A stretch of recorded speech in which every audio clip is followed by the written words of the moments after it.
เราเป็นเหมือนส่วนเกินต้องหลีกทางเดิน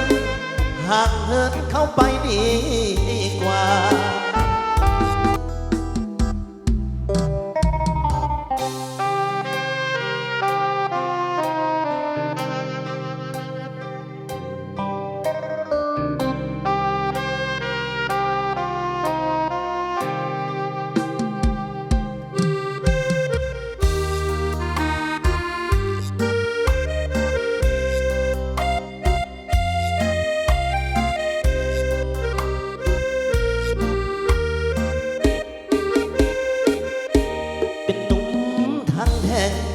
ต้องมากินแต่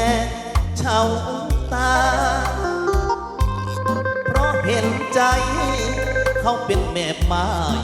หัวยาเขาทิ้งเธอไปตั้งหลายปีที่ผ่านมา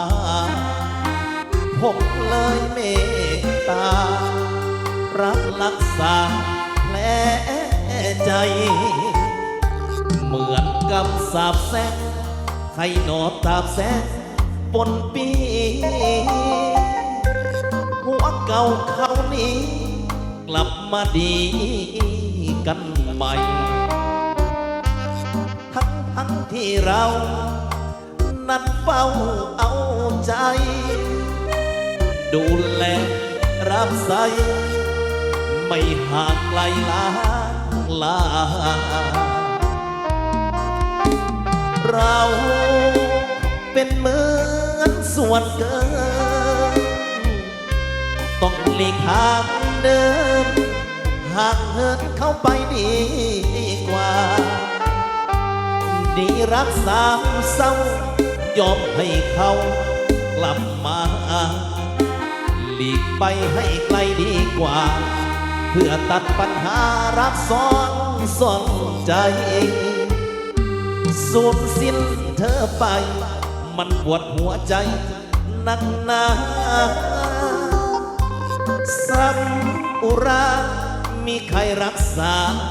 และให้เพราะเขาช้ำมาให้เรารักษาแผลใจถึงข้าวเราแพ้พ่ายต้องเอาหัวใจ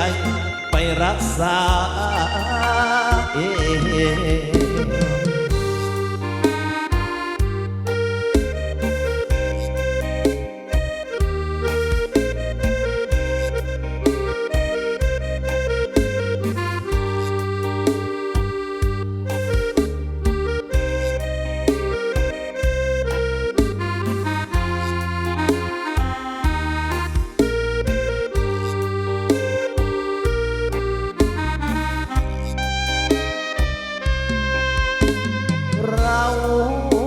เป็นเหมื